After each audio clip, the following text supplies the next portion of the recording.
Ассалаумағалейкум достар, сіздермен бірге Абай Ғой арнасы. Бүгін сіздерге қорқынышты анимациялардың екінші бөлімін айтатын боламын. Лайк басып, арнаға тіркеліп, жаңадан шыққан қоңыраушаны басуды ұмытпаңыз. Мен видеоны бастаймын.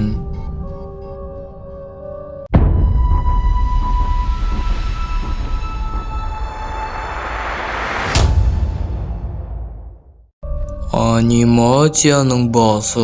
Анасы баласын мектепке дайындап, шашын тарап, формасын кигізіп, сөмкесін кигізіп, мектепке жіберумен басталады.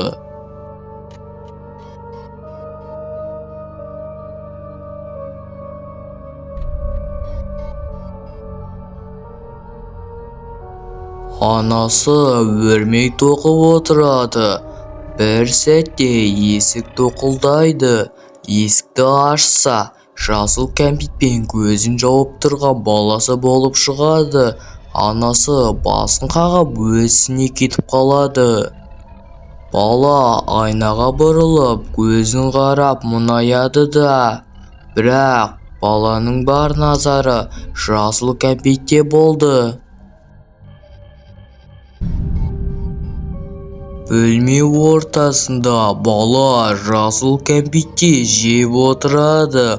Бөлменің іші жасыл жарықтармен толады. Ертеңгі күні дәл солай мектепке кетеді.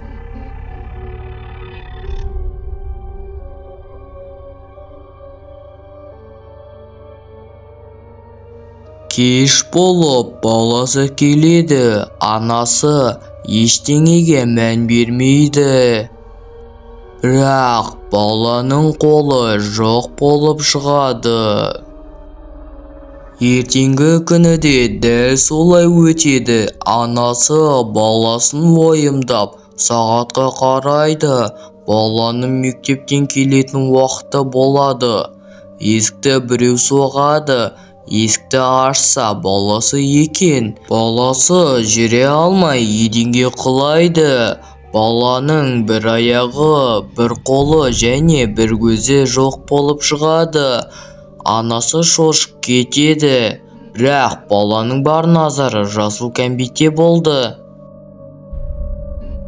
Баласы бір аяқтап мектепке кетіп бара жатады. Бірақ та анасы оған жол бермейді. Бала жынданып жылай бастайды.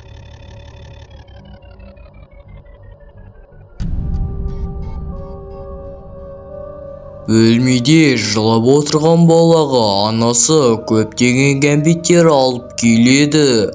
Баласы қуанып жасыл кәмпитті іздей бастайды. Бірақ жасыл кәмпитті таба алмайды.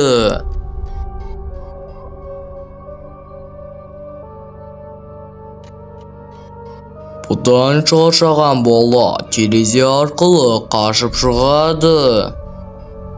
Анасы дауыстан оянып кетеді. Бөлмені қараса, бала орнында жоқ. Терезе болса ашық жатады. Анасы баласын уайымдап жылай бастайды.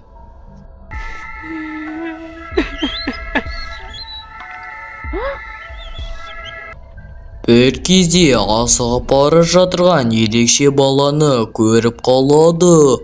Анасы соның артынан еруді бастайды.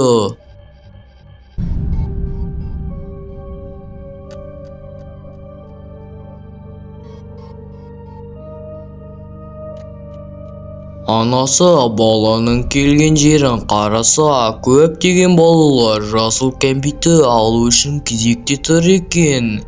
Бір сәтте жертөледен бір шал шығып, жасыл кәмпитпен балаларды шақырады. Барлығы алғысы келіп, жертөлеге кіріп кетеді.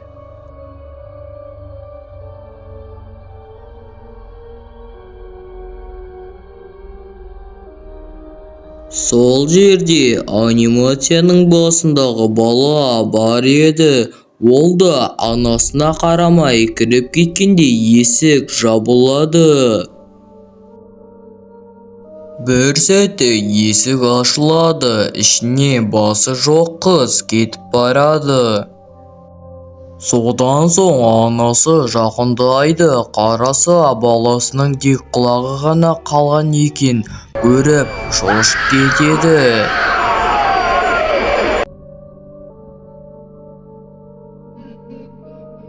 Анасы мен баласы кешкі ас ішіп отырады.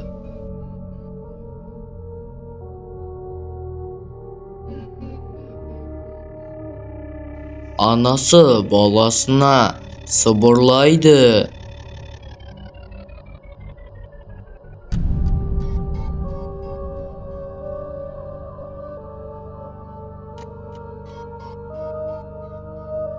Бірге теледидар қарап, уақыт өткізеді.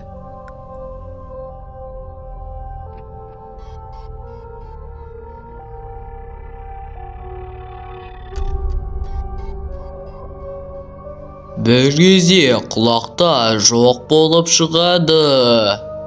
Анасы қатты шошып кетеді. Ол диванның астында жасыл кәмпитті жеп жатыр екен. Анимация осылай аяқталады.